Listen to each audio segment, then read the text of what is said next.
we are. Okay. Well, welcome everybody. It is 12:01 and we are back for another week of our conversation. So let's just do a quick check-in. How's everybody doing this week? What inspired you? I'll ask my inspiration question. What inspired you this week?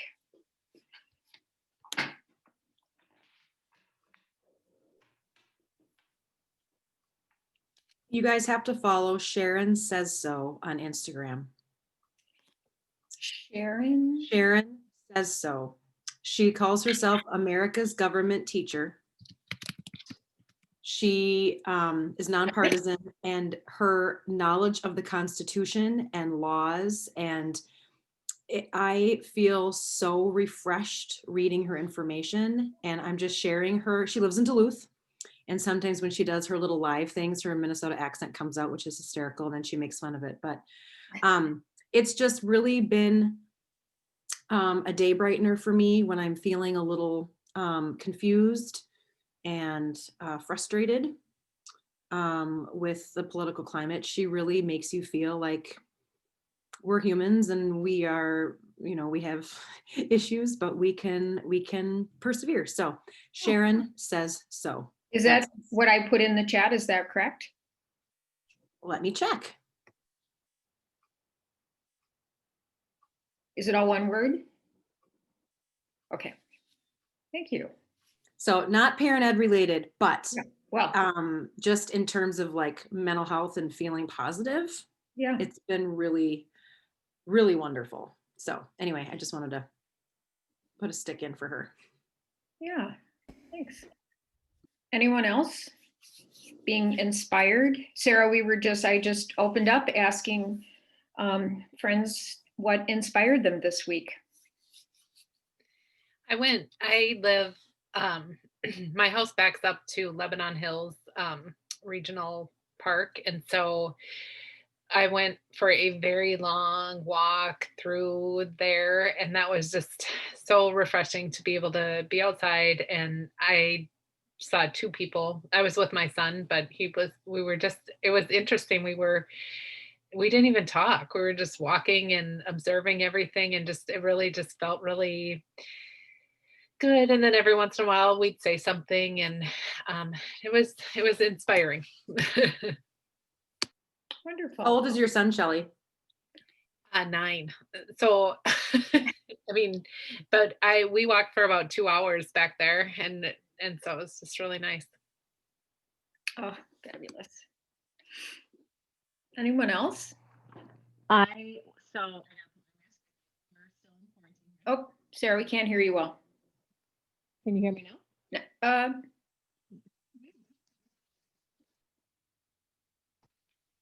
How's that?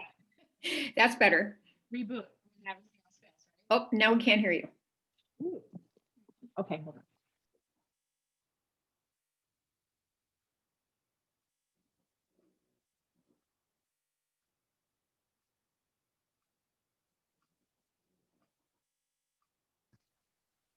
I can't explain it. Can you hear me now?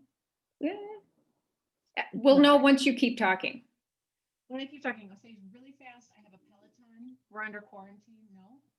It's like comes in and then it goes out.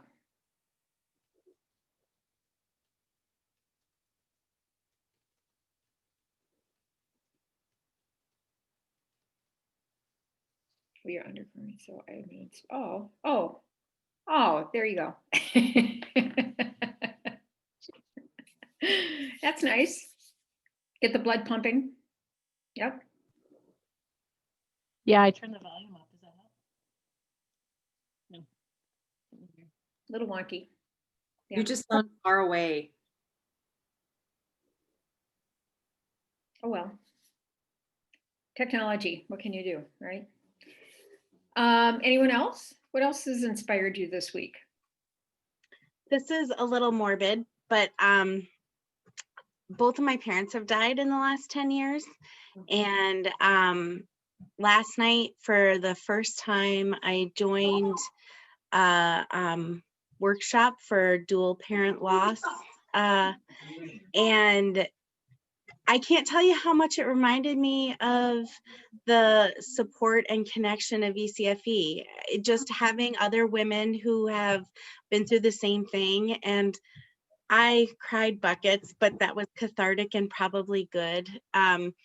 In a way, they were complete strangers, but we all had this connection, and it just so reminded me of, sorry, it so reminded me of the support and encouragement we get at ECFE, and it was just beautiful to see that in other places as well.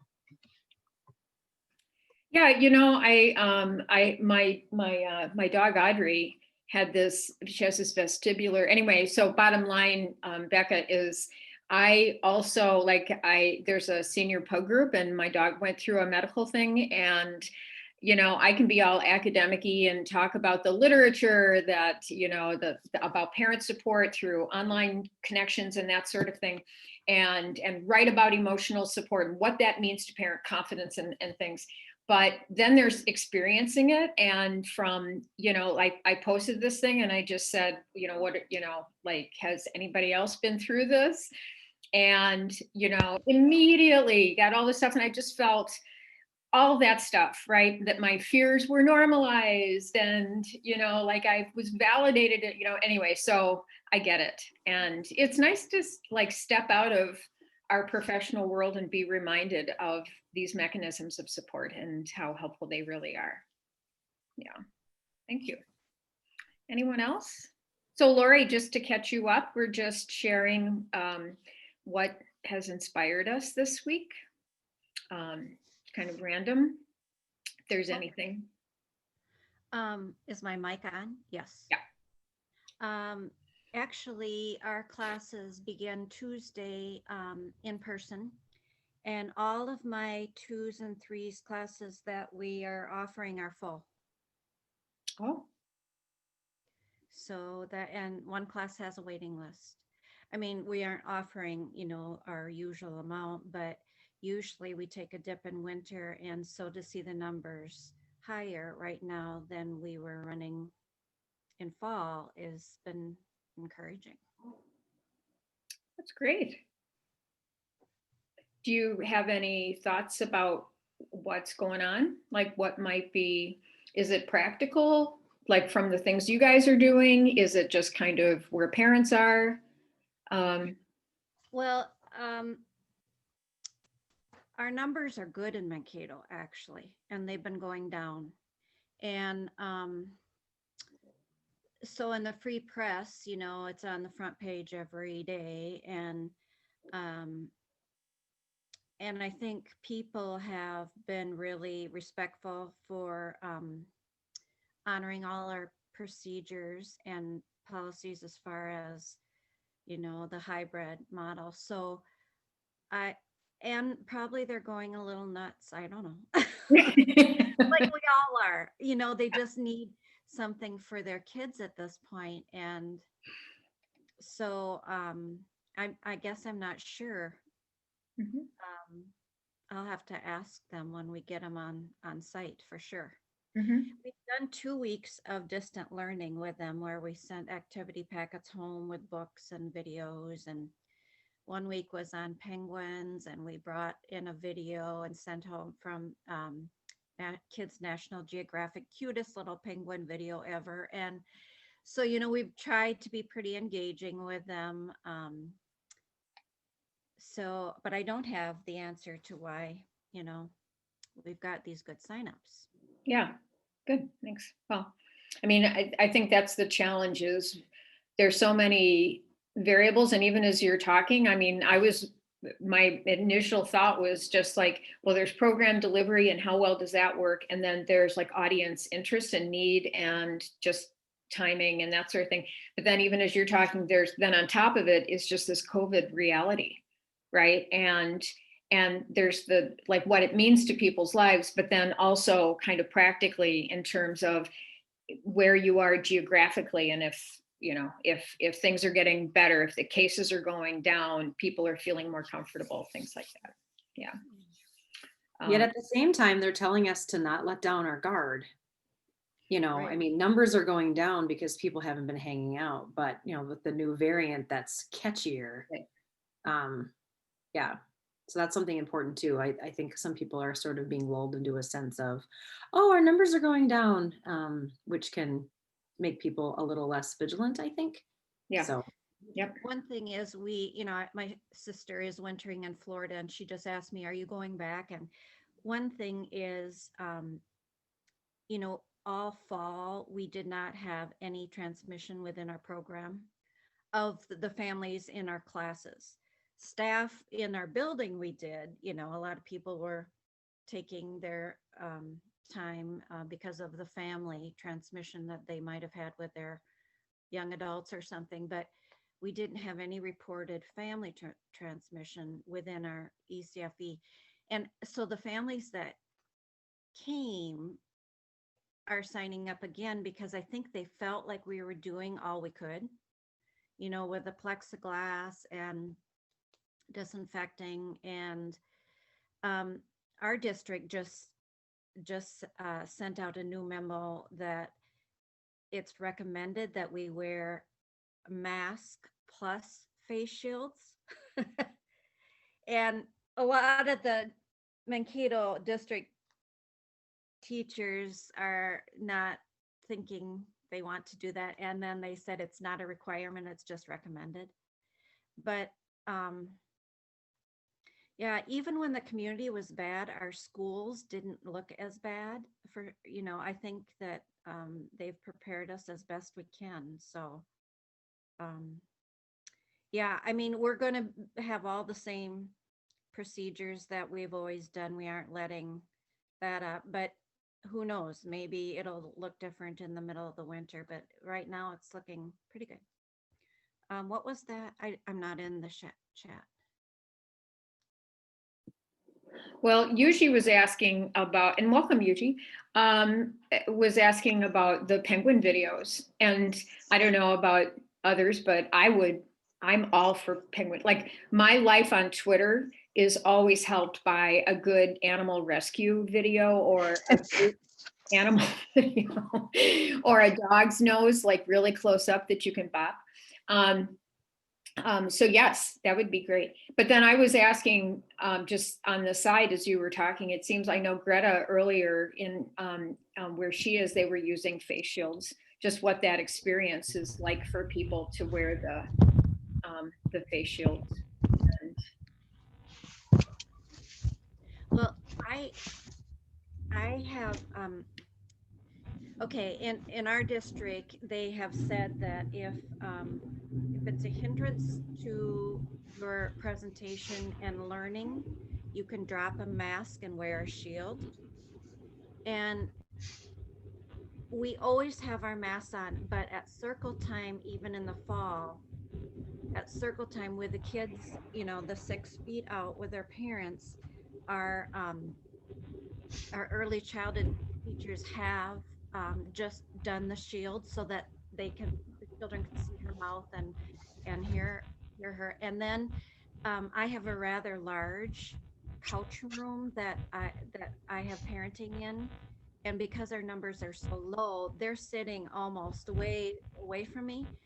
And so I have asked the classes in the fall if they were comfortable with me just using a face shield for some of my interaction, and most of them said yes. And so there were times that I dropped the mask and just did the shield. And so that's been my experience with it. I have never, I don't see myself doing a mask and a shield both at the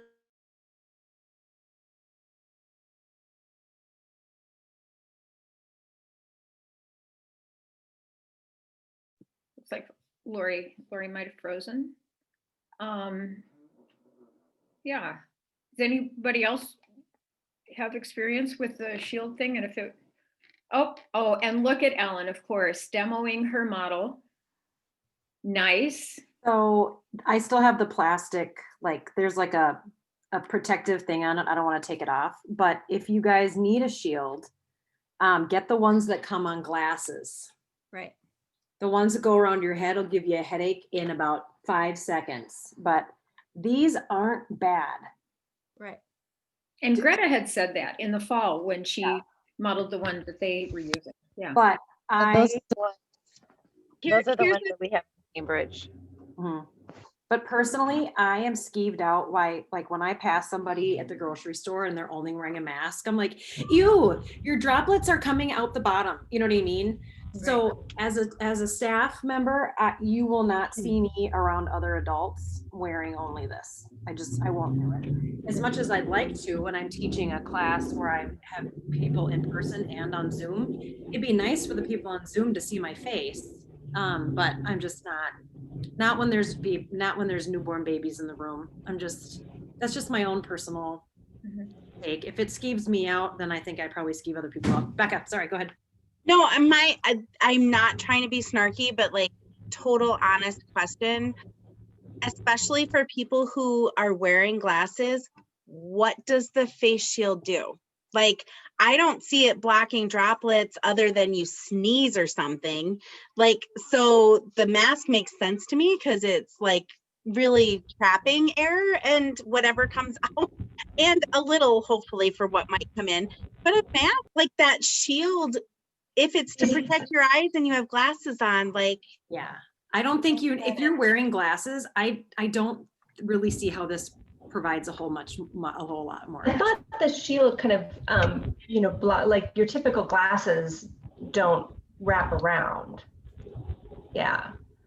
So the shield, as Ellen was saying, like you need the mask to protect other people and yourself a little bit. The shield provides a little more protection for you because it keeps your eyes covered. And I think that these are more popular among children who aren't wearing masks. Like our preschool, we're not requiring the kids in preschool to wear masks.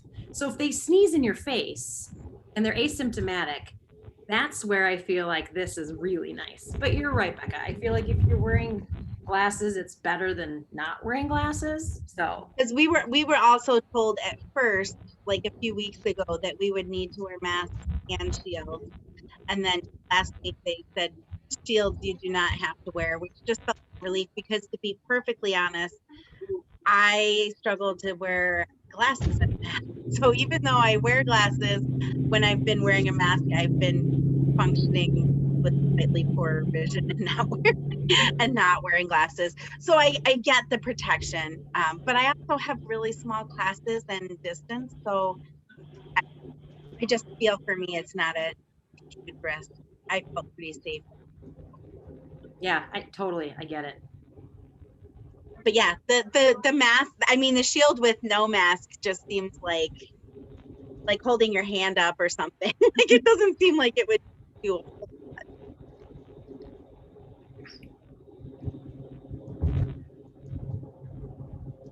Greta, were you going to say something? You just sort of popped up. Oh, in the car. Oh, okay. Oh. Well, we are very happy to have you as you drive. So I was going to also just check in with you guys about anything you wanted to share and or ask the group this week. This has been really helpful. I always take notes to add in our little YouTube clips. But I also, and in that light, I wanted to mention that Cinnamin wanted to share something with the group, and I'm excited to learn more about this new venture that Cinnamin is doing. So if you don't mind, can we give Cinnamin the floor to share a little bit about what she's doing? Thank you. So this all stemmed about 5 years ago. My mom and sister and I, so my mom's a early childhood coordinator herself, or was, she's now retired. But my sister came up to us one day and asked, she said, you know what? I have all these friends having babies and they're asking me all of these questions and I don't know the answers. And so can you give me some guidance for these people, which kind of stemmed off to, we started this business called Let's Talk Kids. So what we did is we created a little learning kit for new families. Oh, sorry, there it is. And basically it's stuff that, you don't we're trying to explain to parents that you don't need like the world for your kids, right? Like you can have simple activities and your babies can still learn a whole lot of stuff. So that was about 5 years ago, and kind of not really pushing it, not really doing a whole lot with it.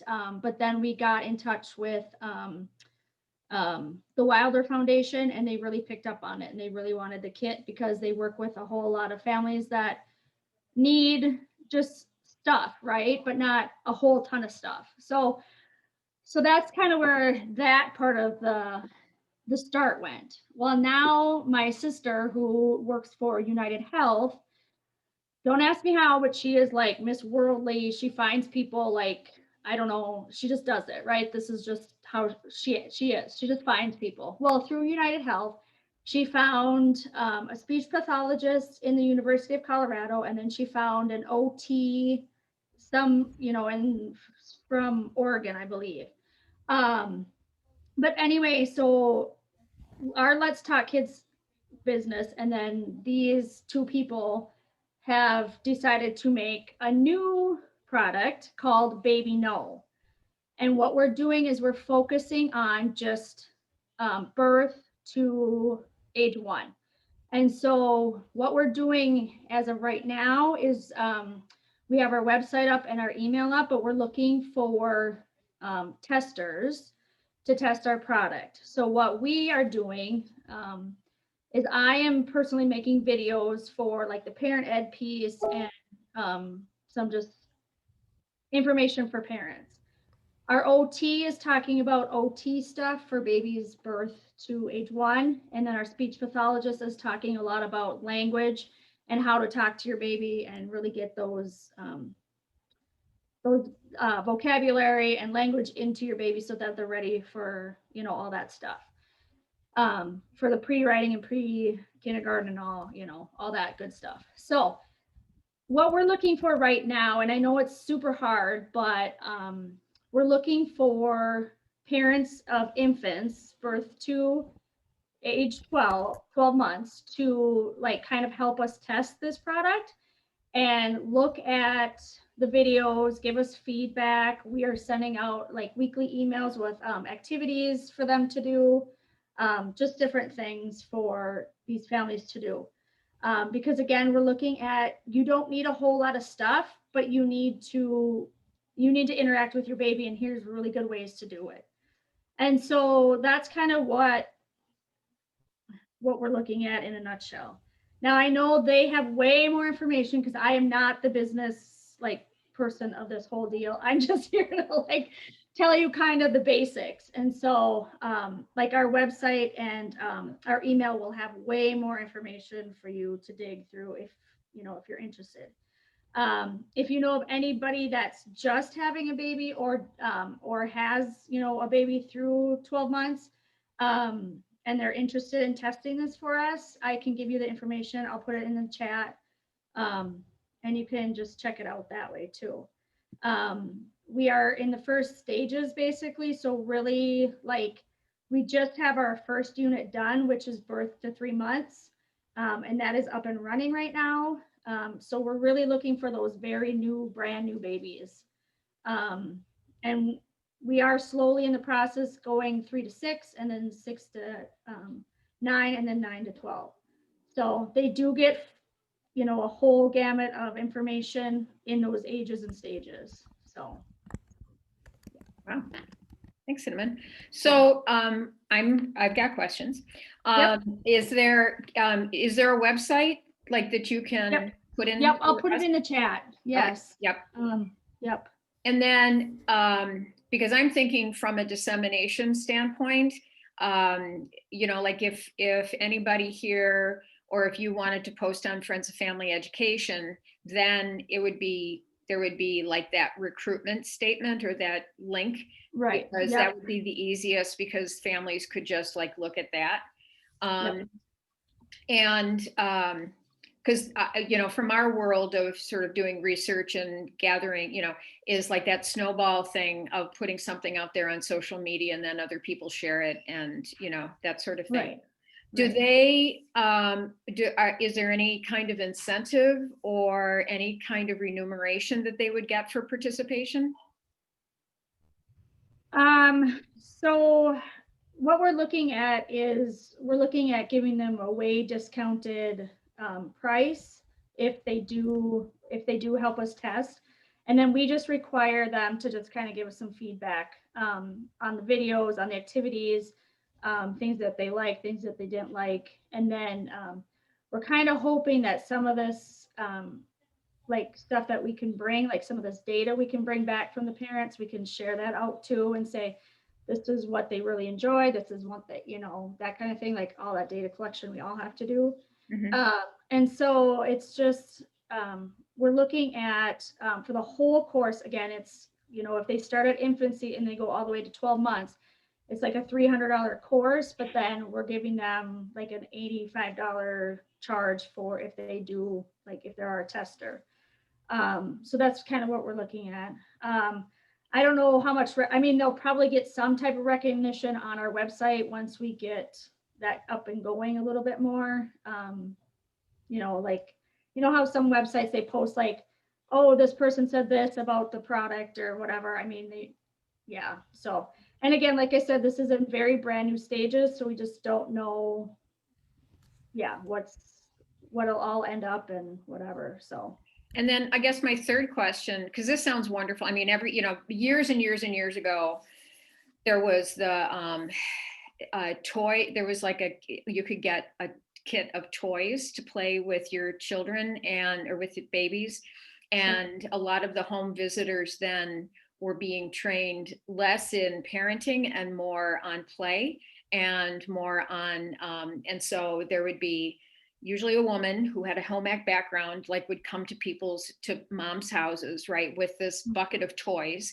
And then they would do parent-child interaction basically around the toys and then leave the toys, or there would be like rental kits and stuff. So it's really wonderful to kind of come back to how you can do this very simply and not have, especially tech toys.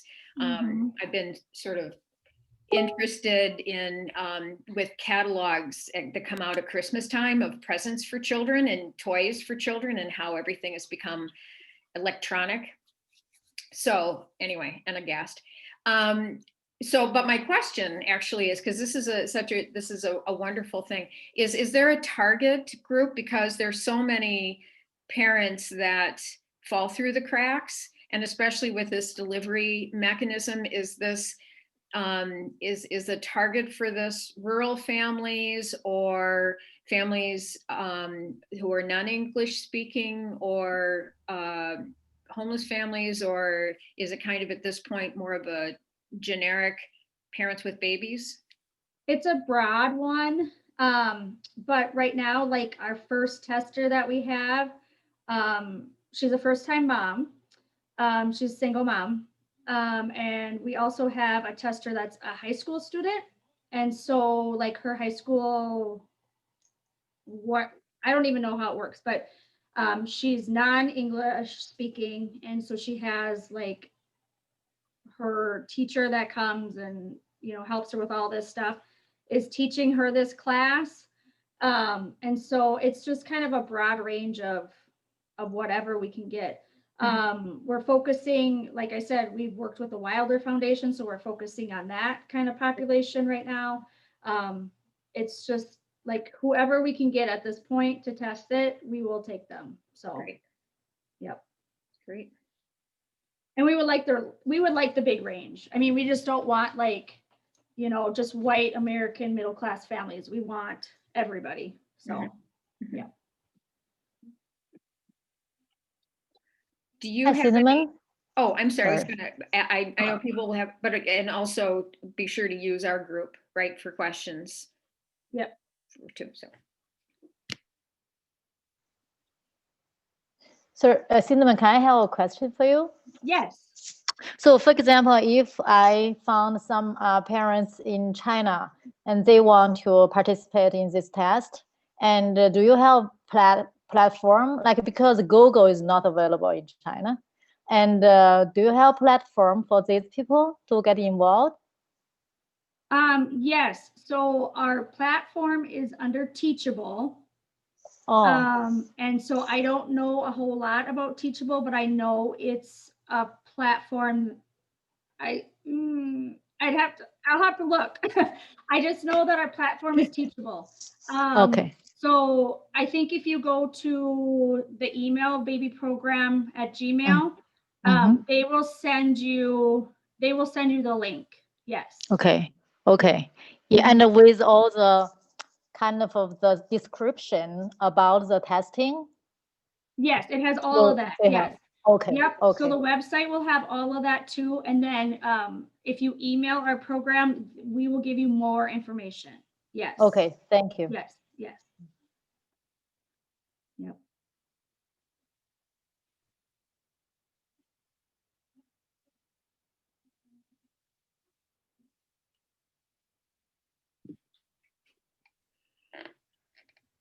So what is the most exciting part of this to you, Cinnamin? Honestly, just teaching parents like new little skills, right? Yeah. And for me personally, like I just get to make the video and I don't have to edit it. Like, so I shoot that Passion out and to my practicality. I love it. Exactly, exactly. So I just get to kind of share my knowledge and I shouldn't say expertise because everybody's an expert kind of in their own child and whatever, right? But giving out to people, kind of just basic information. And it's not that hard. I mean, parenting is a big job, right? It's a huge job, but if you take a step back, you can do this. Like anybody can do this. You just need some support. And so, yeah, I think just sharing my knowledge is a good thing. So, yeah.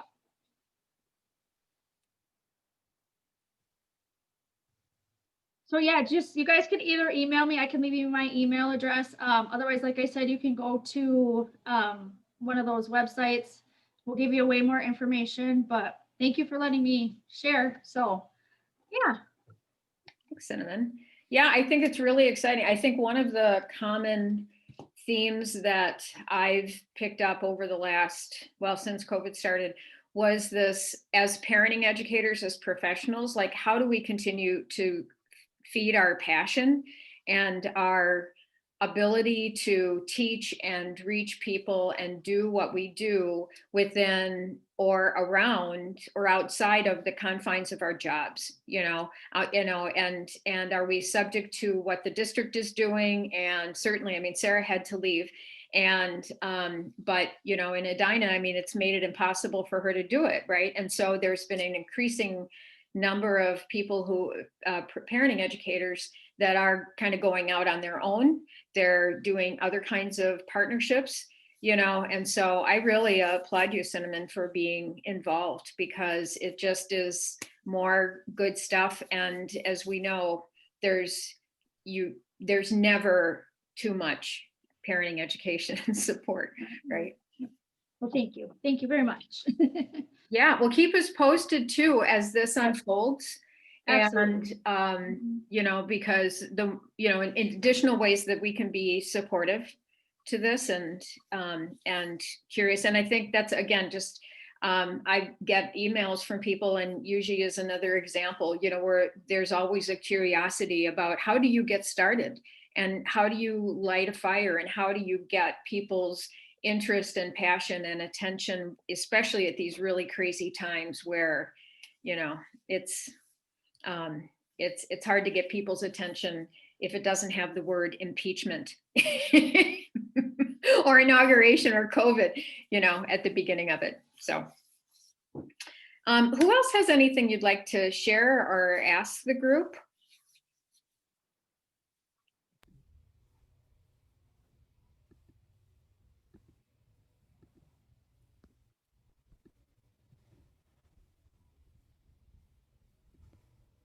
We all seem really tired today. Does the energy feel tired? I don't know. I guess I can share. Sarah Fritsch over here. I'm hanging out today. We didn't have school today because of weather, but the weather doesn't seem that bad. But And Sarah, where are you again? I'm in Big Lake. Big Lake. Okay. Big Lake. It's not very big, but that's what it's called. Well, that's where I teach. I live outside of Becker, like Clear Lake, Becker. That's even smaller. So, one of the things that I've been working on with my families now at the beginning of the year, and I usually do this with them, is we've been working on unresolutions. And that really seems to resonate with them. So I just wanted to share that with the group. Like, I don't know if you do that with your parents, but we work on unresolutions, and so we've been kind of focusing on those and just being really in the present moment. And I use and I can put it in the chat if I can find. I have a little, of course, a TED Talk. I mean, what do we not have a TED Talk for? But it's this fellow who's a time lapse photographer and really talks about how like amazing, like just being really in the present. And so this year I've kind of switched it a little bit, where when we're talking about this, I talk about because of COVID and how everything slowed down for us so much, that being able to slow down is not always a bad thing, right? And especially with our families with little tiny people, like they get big so fast. So we've been working on resolutions, and now we're getting into domains of learning or whatnot. But yeah, but I think this year, even more than previous years, that has really resonated with my families. So Sarah, can you say a little bit more about what an unresolution is? Sure. So unresolution, when we talk about it, is not adding more to their plate. So that's what an unresolution is. Focusing and appreciating, because we talk about bright spots a lot in our parent groups, but unresolution is instead of adding more, focusing on what is going well right now, and what can we do that we have right now, instead of adding more onto our plate and thinking we are not good enough, right, constantly. So yeah, it has. And there's an art, and not that they look at it, because they don't, but I got it from, I think it was, I don't know, I'll find it. It was an article about unresolutions, like, and it was years ago now, but I was like, yeah, unresolutions, that's the way to go. Because then a lot of times you start them in January, you fail by February, you feel horrible for a long time. And right now, we don't need to feel worse. So just focusing on those great things that we already have, and then I use that video. But yeah, anyways. I like that, Sarah. That's awesome. And last year I taught my families one word. It was a big buzz last year, but you only picked one word that you could focus in on. And so that kind of goes along with what Sarah was talking about. Like, you don't have to have this great resolution, because yeah, you're going to fail within 2 weeks or whatever. And so if you focus in on one word, that one word is, yeah, it's so much more manageable than focusing in on such a broad thing, right? So I did that last year, and families, I'd say 50% of my families chose patience. That's their one word. And I was like, hey, that's great. But what's fun about it is I did a Wordle, and so it showed all their words. Yeah, so it showed and patience was the biggest word. But some families had words like joy, quiet, no. Quite a few families had no as a word, like, no, we're not going to come to your, we're not going to do your thing. Some of them had nature as their word. So it was a really neat process. So yeah, I encourage you guys to, if you just Google one word for your year, yeah, you'll find tons of stuff. It was a big deal last year. Yeah, it kind of came out of nowhere, but anyway, that was cool too. But I love your idea too, Sarah. That's awesome. There's a book, by the way, called Unresolutions. It's on Amazon. I don't know. I just Googled it. So that's the first thing that popped up.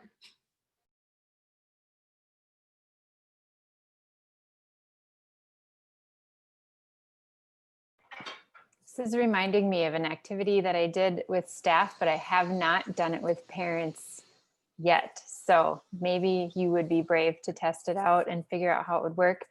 I think at the point in our meeting, we probably had about 8 people on a Google Meet, and just in thinking about affirmations and messages that we need to hear ourselves as a parent, as a person, as a teacher, I gave them a few minutes to choose a message that they need to hear or an affirmation. And then they typed it into the chat. And then we went around, and the first person that went, like if Susan went, she would pick a person, say their name, and then read the message or the affirmation to them. And then that person would go next, pick a person, say their name, and then slowly read the affirmation. And of course, I was the one facilitating it, so I couldn't really feel what it felt like. Because by the end, when someone read mine, I don't know, you're in your like facilitation brain, but they all commented and emailed me even that was a really cool activity and it was so powerful. So I thought I would share it with you because maybe there's a way that you could do it with parents. Or I even thought about if they might not be sure, well, what do you mean by affirmation, or nervous about typing it or something? It could be something you share on the screen where maybe you have 5 or 10 and they could pick one of those if they wanted to and just say, oh, I picked number 4, to relieve some of the pressure of that too. But yeah, kind of the same idea of, you know, what do we want to think about and tell ourselves right now at the start of the year? Carrie, this is Greta. Say, I love your idea there. And it kind of leads into my question in the chat is I was wondering what people are doing to welcome others back. And especially if you're just starting up classes again. We're doing that. And I just don't know how much, I think it was Ellen. I know it was Ellen. Ellen, you said, I don't want to spend so much time on self-help or self-care. I mean, not to, you know, get rid of it totally, but just kind of more of a balance. You mentioned that last week. And so I've been trying to think about what does the beginning of this new semester look like with these families coming in person. And Carrie, I think that's an awesome one. Kind of getting to the heart of the matter and, you know, inspiring, but and affirmations. My daughter once she just took a cure jar and then some fun paper and wrote down a DD, she called it DDI. She put a little tag on it and it's for daily dose of inspiration. And she wrote some, you know, sayings. And I was thinking of using something like that somehow, maybe even incorporating families. Like maybe it's not it doesn't have to be a quote from some inspired place, but maybe it's even just something you learned this in the last 9 months. So it's something, whether it was something hard or something wonderful, I don't know, something like that. I'd like to know what you guys think about that. Yeah, I think that, Greta, I think that sounds, I just think like right now, because we did an affirmation thing before break. And right now I do feel like people need it more than ever. So even having that quick thing that happens and making it so it doesn't take up all the time, but it's something you kind of can go back to quick. You know what I mean? It can be an easy, like, beginning of group type of thing. So it's not like we're talking about it one day, one class, and then we're not talking about the rest of the year. That would be a neat way to kind of keep going with it, just tiny little bits of it. You know what I mean? During the year. I like that. Well, and I feel like you could almost put these affirmations on the wall. So I just sent you guys a Google Doc that I created a couple of years ago. I found it from the Military Wife and Mom. She has good stuff. But I feel like you could put some of those on the wall, like you're saying, Sarah. And whenever a parent is having a really hard time, you almost look behind you at the wall and be like, let's look at our list of affirmations. What from here, and ask the group, could you say to Betsy as she's struggling? You know what I mean? Or Betsy, what's one line on here that you could say to yourself? I love that idea. I love that idea too, Ellen. I think that's awesome. I love it, Sarah. I love that you said you can come back to it, but the best way to come back to it is to put it where you can see it. And I got to write this down and I can't find my notebook. Yeah, I just heard this morning from Gretchen Rubin and her sister, their podcast about happiness. She said, if you can't change a habit, and I would say this is a habit, like how do we go back to remind ourselves and remind the families? She said, if you can't change the habit, change the habitat. So if you can't stop throwing your socks on the floor in the living room, then get a laundry basket and put it in, or a hamper and put it in the living room so that it's not on the floor. So I love that idea. Put it in the space, make the space work for us. I think that's awesome. I love it. Love it, love it, love it. Another thing I love about all of this is how it doesn't just model for the parents, like this is what we want them to do in their relationship with their child too, but they're experiencing it, what it feels like if they have that for themselves as well. It might even be giving them something they have never experienced before. We're always asking them to do things for their child that they didn't get themselves. And I feel like something like this, these things kind of make it a little bit easier for them because they have experienced. It's hard to learn something and do it for the child that they haven't done themselves. So yeah, I love your ideas. That's a great extension, Curie. I sometimes stop and forget to, encourage something to be brought home. It's like right here in this discussion right now, how to make the best of it. But yeah, something for them to have at home that they can then refer to. That's awesome. So I'm just going to catch up in terms of this archive and sharing. So I heard, because my tech brain is going in the current way that a lot of classes are being taught, but they're not all being taught the same way. So on one hand, so Ellen, you were mentioning put it on the wall, right? Which is great in a physical environment of teaching, right? And then, and so that's kind of our go-to. And then, and that can be any kind of sticky notes or however you want to do that. But I'm also wondering wall-wise, it could also be, because you've got a beautiful, like, blank wall behind you with your white, Ellen, I'm talking, and then, with your white, yeah. And so I'm wondering from a Zoom standpoint, since a lot of parents are comfortable with the memory of learning or being in parent discussion physically, that you could archive those things on your wall, in a physical space or in a physical classroom, and then just carry your phone over, your camera over, and and sort of point to them that way. But then also, and I haven't looked at your Google Doc yet, but is like then the archives of either modeling how parents would have the affirmations that they would take with them and use in their world, or that sort of collective of affirmations. And here I'm thinking of something like Padlet, where it would be a wall and people and everybody would contribute to it. And the advantage of that from a tech standpoint is then you can come back to that, right? And so it's almost like having in the classroom where you always have that wall when parents are walking in and they see the affirmations on the wall, right? It'd be like with Padlet, you can have Zoom discussions, but you always could have that link back to Padlet or open that up and share. So I don't know. I'm just thinking of variations on this: individualization, physical sharing, tech, wider. Yeah. I don't know, whatever would work for you guys. So when it comes to affirmation, my personal experience with Louise A. Hay's affirmation was great. I think she's one of the pioneer in this area. What was that, Yuji? Louise Hay. Louise Hay. She passed away in 2017 or 2016, but she was really the pioneer in affirmation. I feel like,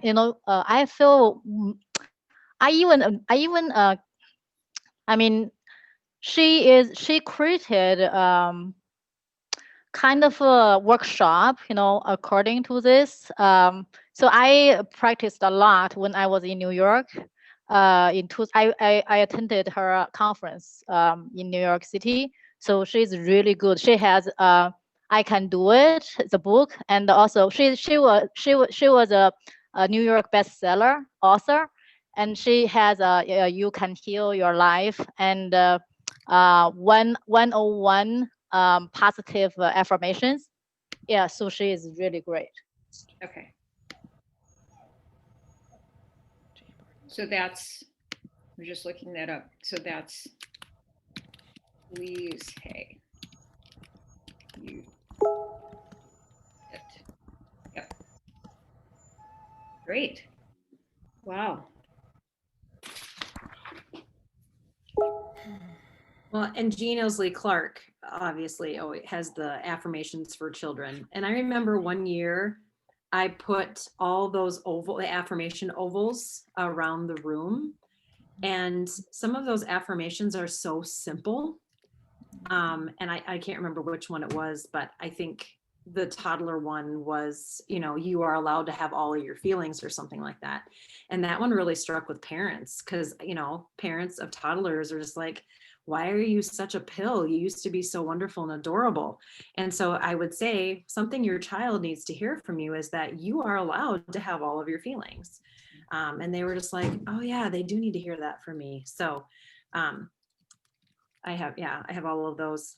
I think I made all of them up into a publisher file, which of course doesn't work with my MacBook, so now I have to remake it. But it was fun to put those on the wall too. I like to do that around Valentine's Day. Self-esteem, affirmations, stuff like that.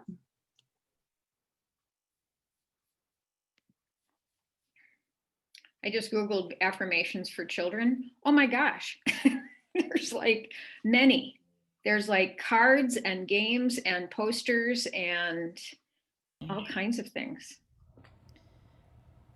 I also think though, like I was really surprised at how excited my parents have been to talk about, like, I mean, not, this is getting off of our, mental health type of thing, but how excited they were to talk about domains of learning too this year. And so with our Seesaw app, it's been really nice. And I think you could even do this if you aren't in person still. I put each folder as a domain.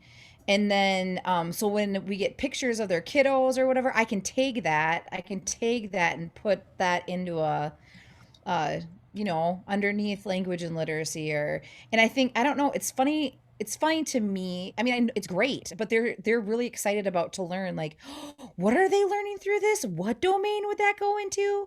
I just think it's kind of fun. So I see a lot of excitement in my parents right now, which brings me joy. Well, and Sarah, are you talking about the indicators, the early childhood indicators of progress? Yeah. Okay. Yeah. Cool. I mentioned to them at the beginning of the year, like, all of our things are planned around that, like everything has a purpose, but I've never really spent a ton of time on it. And you just have given me an idea. I might do that. It's one of those things that you think, this is my deal, because we're those educator people, we talk about like what play is a child's work and they learn anything through play, but bringing them the actual like domains, we don't get into like every specific indicator obviously, but just talking to them about each specific domain. Okay, so example of this, toilet training. Okay, it was perfect because you can stick toilet training into every single domain of learning. And so even though they think it's like this or whatever they think it is, like, why can't my kid just go on the toilet, right? And then we go through all of these things, like, this is why. I mean, look at all the domains of learning toilet training hits. My goodness, they're working on a lot of things at the same time, people. So it's been really interesting to use it in that way, just to have that vocabulary for them. So I don't get into like specific indicators necessarily. I just give them real examples of, what their kiddos are doing, and then use those as examples to stick them underneath each domain. But Seesaws really help that, because then there's folders. So you can do that, you can do that with their online app. So when we're talking about not being able to be in person, that's a helpful tool too.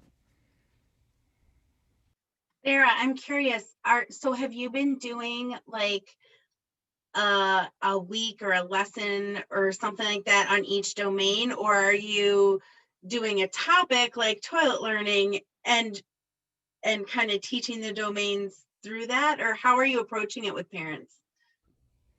So I like to start out my year like in January after I'm done whooping them up with no, the unresolution type of dealy bob. Mhm. And then we get back into that. And so I started out generalized with, well, what am I doing? Like 6 domains, whatnot. And then I ask them what is something their child's been working on or mastered, or what's something that's came up in when you think about your kiddo right now, what comes up in your brain, and if it's an in-person class, they put it on a Post-it note, because I can never use enough Post-it notes in my life. If it's not an in-person class, they're putting it in the chat, right? And then we then talk about that, and like where would that activity then go? And so it usually takes me at least it takes me 2 sessions, 2 parent times to actually introduce it. And then I keep those Post-it notes. This year I'm going to try to keep chats. We'll see how well I do with like my whatever. But and then we do it again later. But yeah, I like to keep, cuz it reminded me, cuz Ellen, you were saying like making sure you have things visually for them. So you might not talk about it every time, but those things are visually there. And so after we talk about the domains, they're always visually, I try to have them in the room visually there. They're not on my Zooms visually, but I can figure that out. But yeah, so then I can reference them, and that's what happens. Like the toilet train thing. Why is this so hard for kids? My doctor says they should be toilet trained by the time they're 18 months. Oh Lord. And then we can start. That happened on Wednesday night, by the way, again. Anyway, so then we can start talking about it. Yeah. Well, and then parents will point to stuff too. I did the conscious discipline, red, blue, green brain, and I had it on a bulletin board. And the parents kept saying, my child was in red brain. They kept pointing to the bulletin board. And so I usually try to change my bulletin board out every session, fall, winter, spring. But because they kept going and looking at it, I was like, I'm not getting rid of this. So I made a smaller version and I put it on a separate wall. I have way more wall space in my new classroom now. But even they would refer to, and then I would also put the things that don't come online until age 3, task initiation, organization, time management, all that stuff. They refer to that list. They're like, oh yeah, time management doesn't come online till age 3. So yeah, it's amazing when you leave it up. They do refer to it and they remember that it's there, and it's a nice piece to keep that going in their brains. I can't tell y'all how helpful this is as a new teacher who's still figuring out what to teach from week to week. Sorry, I did not mean to mute myself. Having these ideas and having ideas for what to have in the room that's helpful for parents is super helpful. So thank you.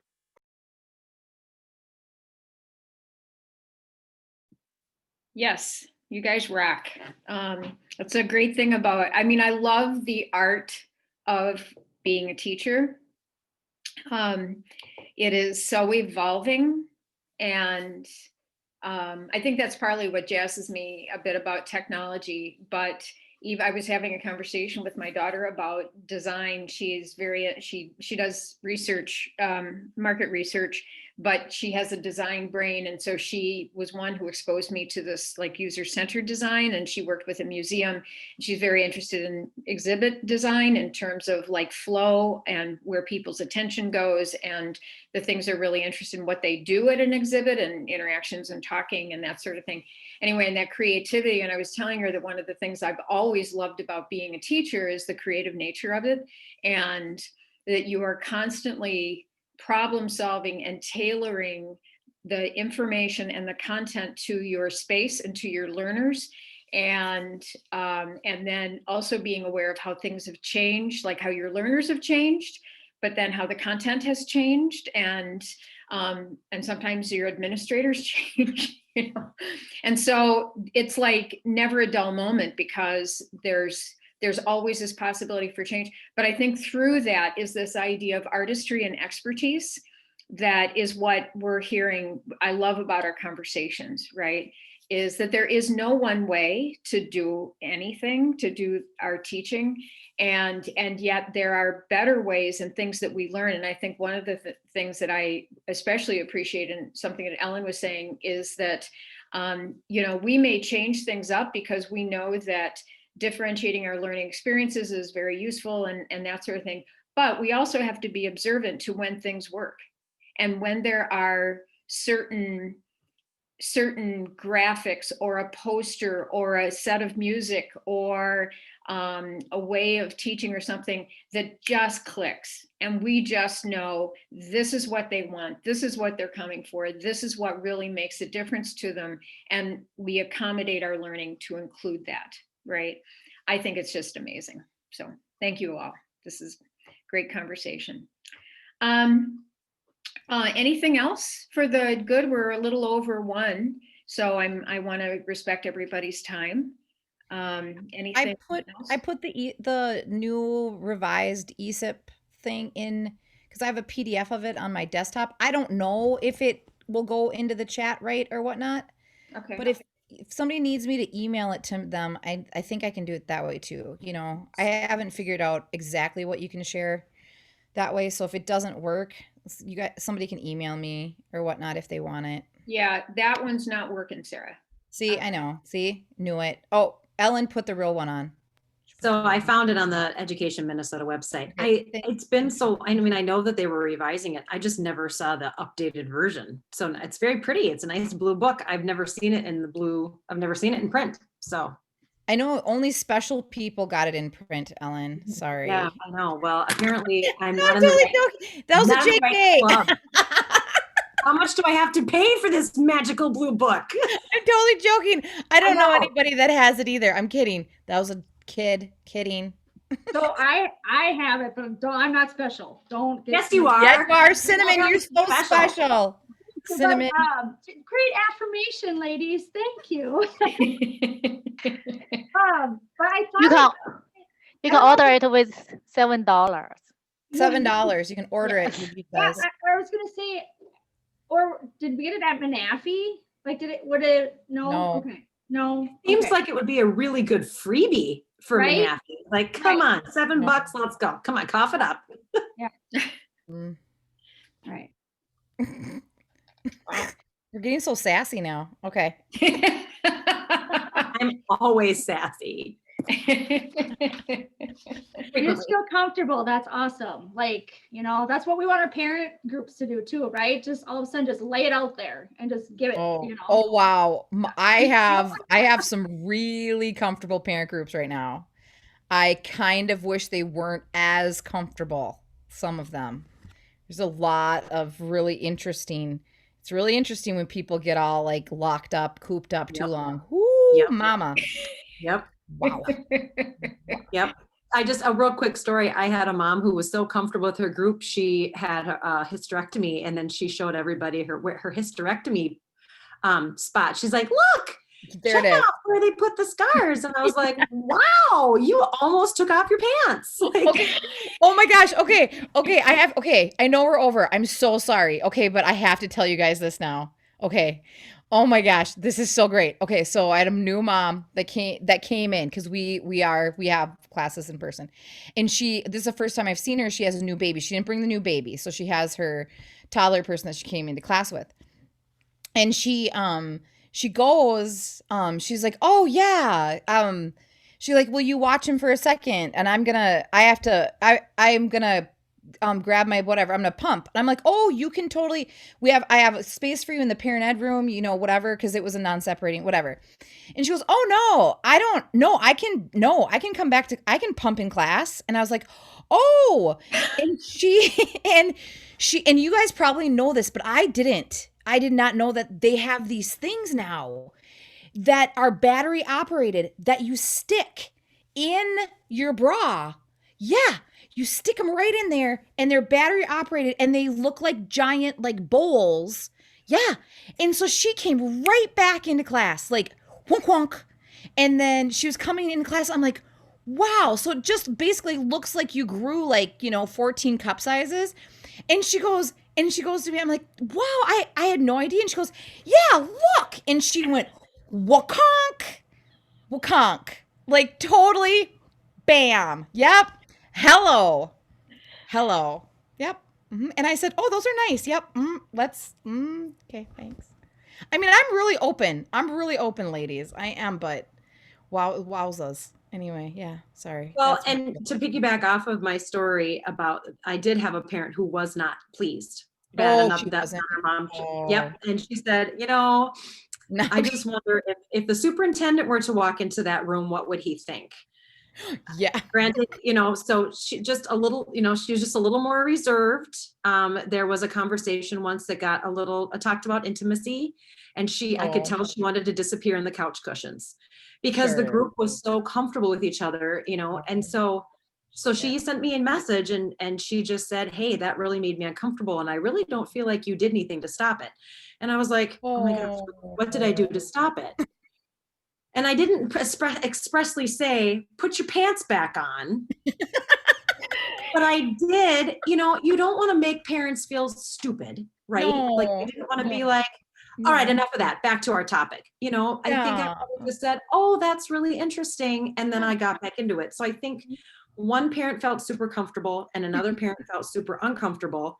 And she did not, apparently I didn't move us out of that discomfort zone fast enough for her comfort. You should have helped her pull her pants back up. I don't know what's going on. It was way across the room from me, but it was interesting. It was very interesting because the majority of the group felt comfortable, I had one outlier, so it just really, it was just an interest. And then I felt awful. I was like, oh my gosh. And then I thought, what have I done to create this monster of a group that just blew, but it was one of the best groups. And at the last day of class, when we couldn't be together, because COVID ended it, they all sobbed like a bunch of babies. Yeah.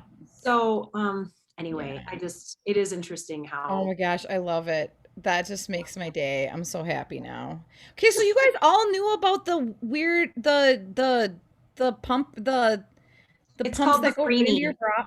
What is it called? Okay. But I only know about it because I do a newborn class, so I know about all the gadgets and gizmos and. So yeah, I feel like I need to brush up on the gadgets and gizmos because I do a baby class. I mean, I'm getting there. I just didn't have any idea, but I got to see it in real life, so that was pretty exciting. Yes, you did, front and center. Yeah, it's real exciting stuff, and they love it. Like all of the moms then were like, "I've heard about it, but I've not seen it in real life." I have a lot of moms who are nurses and they will pump while they're working. Like they don't take pump breaks. They just pump while they're working. No. Yeah, I could see how that works now. I get it. But anyway, sorry. It's funny. Susan was talking about how teaching is creative and all that. And I totally agree, Susan. But on the same note, I was just thinking, and then all this came up, how also something, I mean, I've been doing this for 20 years? Mm-hmm. Every week, something happens, either that I've never heard before, never encountered before. Every week, it's like I wait for it. Sometimes it's Friday, and I'm like, whoa, I think, oh my gosh, and then nope, there it is. Never heard that, never seen that. And it keeps everything so interesting. So Ellen, like, even though you felt really bad about that, and it kind of helps me keep a sense of humor about these things. Like, how could you have possibly prepared yourself for that? Now, if that happens again, you'll have in your head what to say. You'll be like, I got this, done this before. But like every week, something will happen that you have never done. So. Okay, so I'm going to swear, but you cannot make this shit up. Like you cannot. Like I don't know, but you just cannot make it up. Like it's this what keeps our job interesting, right? And this is what keeps us going to the next day. Like what's going to happen tomorrow? Like, and I don't think other people get it. Like they don't get it, right? So yeah. And it doesn't usually happen again. Like Carrie, you're right. I have all the tools I need to help me the next time a mom pulls down her pants to show off her scars, but it will probably never happen again. You know, it's like the time I had a kid get naked in the middle of circle time. Like he needed to go potty and he just stripped right down. And we were like, no, no, no, no. Oh, there goes everything. He's totally naked. I love my job. Well, now we found out what can keep our passion going. A whole lot of humor. We should record these stories somewhere. So, I mean, because this is sort of like a nice complement to affirmations, and so there's that. And then you can also read these stories of real life parenting education, and what happens and what you're not ready for, but you deal with it.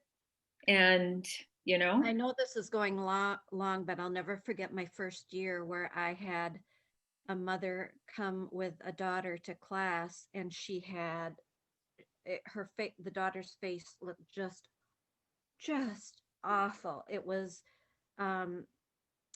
sores all over her face. And this is my first year of teaching. And over the weekend, I got a call from my director saying that little girl died.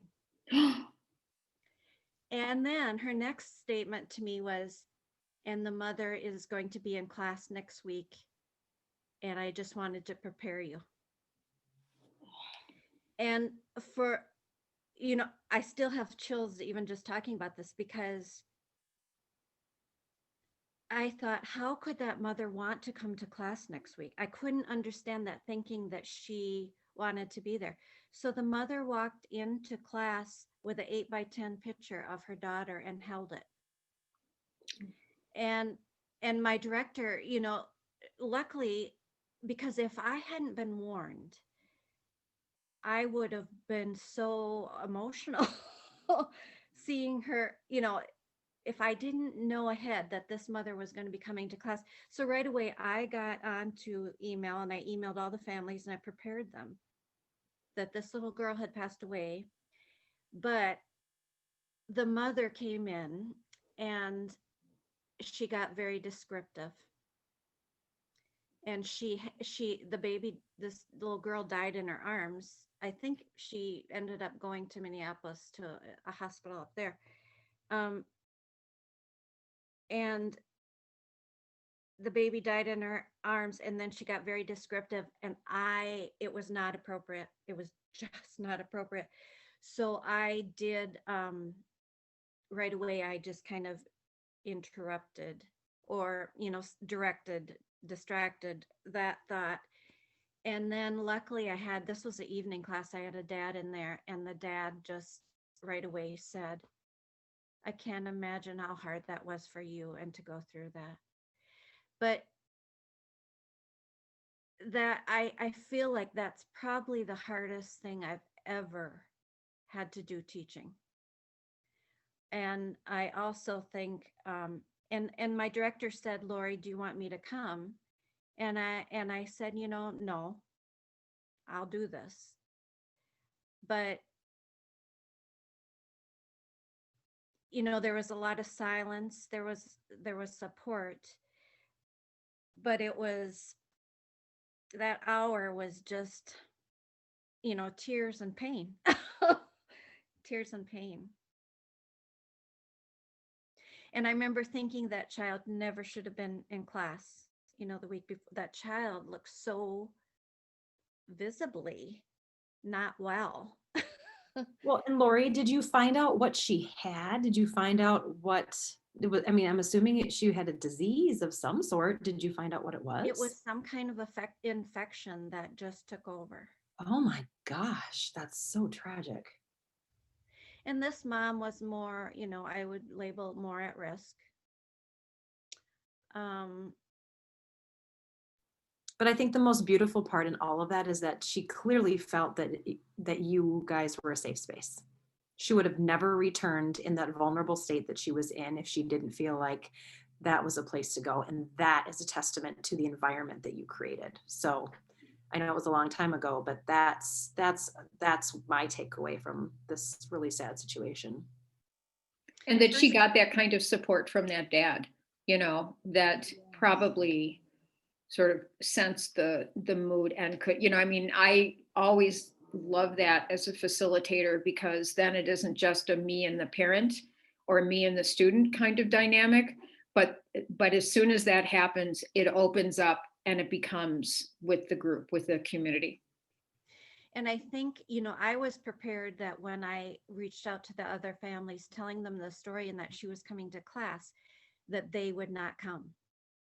That's what my feeling was, that it would just be too uncomfortable, because of course I had to facilitate, but I was extremely uncomfortable with just the thought of her coming just a matter of days after this happened. And they showed up, the parents showed up. So that was also, a testament, I think, for the kind of people that were in that class and how they wanted to support her. Yeah, that was hard. First year, I was, yeah. I'll never, ever forget that night, ever. Yeah. And maybe really only her only support, right? Like maybe she doesn't have family or, somebody, so she reached out, and yeah, that was awesome. Awesome. Touching. Yeah. Yeah, and in the parent ed program, I mean, there's you can't really train for stuff like that. I mean, because which is why what was it, about probably within the last 10 years, there was research that was done in our college around dispositions, and with the idea of that it isn't just content knowledge and it isn't just pedagogy in terms of our training, but there are also dispositions and attitudes and sort of qualities and characteristics of teachers that we also look for. We think about I mean, just even in this example, or in Sarah's example, right, or in Ellen's example, I just remember, as you're talking about this, I mean, way before I think any of you were probably born. My first job out of grad school was I worked in a WIC clinic, a clinic for women, infants, and children, as a nutritionist, and it was a pediatric clinic, and there was a pediatric resident who was anyway, it was just like he was so young, and he clearly wasn't prepared to he would react to a sick child, like to the child that you're describing, Lori, right? This young pediatric resident a mother would bring in a child like that, and his first response would be like this. I mean, just so wrong, right? And so when we talk about dispositions as educators, that is beyond that pediatrician, that first year parenting educator, right? They can have the content knowledge, they could facilitate groups, but you need those dispositions, those attitudes, that maturity, that flexibility, that ability to read the room, and the sensitivity, so that you can hold the needs of that individual parent while you're also completely aware of that larger space. Like that, something ticked off for you when there was that, something shifted, that now we're getting into the land where this is just not appropriate for the group, right? And then how do I handle this? And I think that that's one of those things that we all find ourselves in at some point, and I see it with undergraduates all the time, certainly with parents, and that is skill. That is such amazing skill, so that nobody leaves feeling that they weren't heard.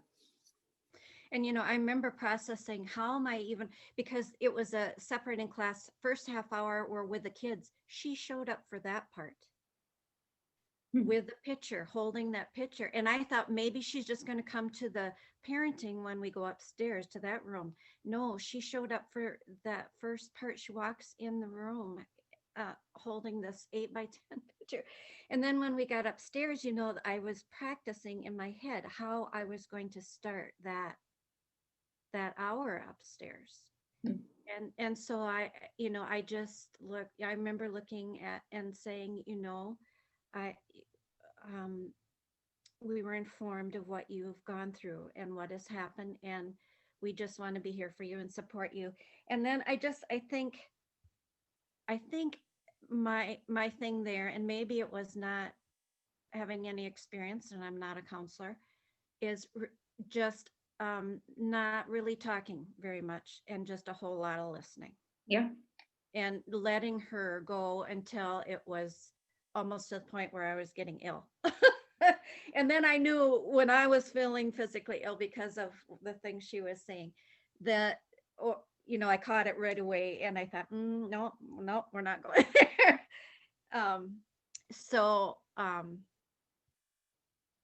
Yeah, and it was a small class, it was probably 6 or 7, but I didn't sleep the night before.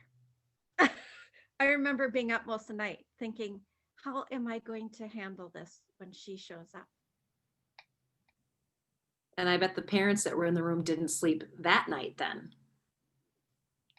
Like they were probably all just so overwhelmed by this mom's loss. Not like in a bad way, but also just processing it and processing being in the same room. But they saw what you did that day. You know what I mean? They were like, oh, Lori did a good job, keeping everybody together.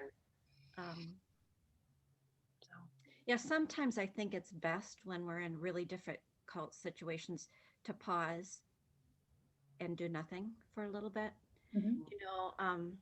I always tell my kid or my parents too, when they're a parent that loses it during discipline, it's reverse of what is that statement? Don't just do something, stop. Instead of the difference. Don't just do something, stop. And I think it's okay to not always have words or a response, to just have quiet sometimes. And we had quite a bit of that night too, as I remember. She was very talkative though. She was very talkative. But the rest of us kind of, we got through it. Wow. And she didn't come again, thankfully, because we weren't done with the session. I shouldn't have said thankfully. I guess that's wrong. That's a wrong word there. But especially for the time downstairs when you're interacting with your child, that was very uncomfortable because she didn't have a child. Well, Lori, I don't think,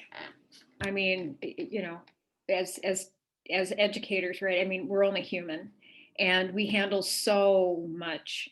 And so I think your response to, I've been there so many times to think, like, I can get back to normal. I can do what I'm doing, and it's just like, you feel like you always want to help everybody. Right. And so in the ideal kumbaya world of TV movies, she would come back and the group would enfold her and she would, and her life would change, but the reality is that there are learners that take management, right? And that take a lot of our attention and a lot of our focus. And, and so I think it's just very human of us if that extra work through an individual, through a topic, through a COVID situation, through whatever it is, when that's not there anymore, I think it's just really human to just go, I'm glad, Yeah. So, because our work is really, as every week I leave with ideas of, we need to write this, like we need to archive, like what are best practices for teaching with Zoom, but there's gotta be a book or a session at Menafee or something like that about how do you do the impossible? How do you handle what, and the impossible being the lighter moments where a mom shows up with her breastfeeding or her pumping paraphernalia, or wants to show her hysterectomy scar, you know, or a parent is going through something, you know, really, really, really hard. And at least you have forewarning. I mean, think of those situations where a bomb gets dropped right in the middle of, and I don't mean literally, right? And like, we also handle that, you know, and that's the kind of stuff that I hope we can share more of, because I think that it is really, it's part of the art of what we do and who we And are. you know, I think also dealing with a little guilt, because that child should have been seen by a doctor. And I know she had the child in, but I'm thinking it was much earlier than when she had brought this child to class. So then there was the guilt of, Lori, you should have just, you know, I'm not a medical person, but you know, should something have been said to her? And I know she probably gets other services with other people. She probably did, but I just felt like that child should have been seen at that point, you know. And so then when we heard how horrible it ended, then we're thinking, oh no, why didn't any of us? I don't know. Then you go with that too. Well, clearly, and that happened when, Lori? 26 years ago. And so that, yes, experience. Yeah, no, I mean, I think again, that just goes, that's another thing that gets dropped into how do we do the impossible, because we do it, we face it, we learn how to manage, we go to other people or whatever, but it impacts us. It shapes us as educators, as people. You know, I mean, I still have that memory from 40 years ago from that, you know, pediatrician student. I mean, they're the reality of our lives as professionals. And yeah, I mean, just so vivid. I mean, I just hear the emotional memory that you have of all of that, Lori. And I know that has got to make you a better an educator and as a mentor to other teachers too. So. Yeah, it changes you. It definitely changes you. Yep. Well, thank you. Thank you so much. Well, thank you, everybody. What a lovely conversation today. In my notes, I've got from face shields and inspiration to Cinnamin's wonderful project to share, and we've got that information and unresolutions and one words to focus on, and leaving with how we handle the impossible. Wow. Do we know how to cover a conversation or what? Can you imagine if that had been on the board? Today, our objectives for learning are. We started saying we were tired. I would have been like, I'm out. See you guys. But it ended up being really good to be a part of it. So thank you all. Yes, thank you. All right, everybody. Well, everybody, next week.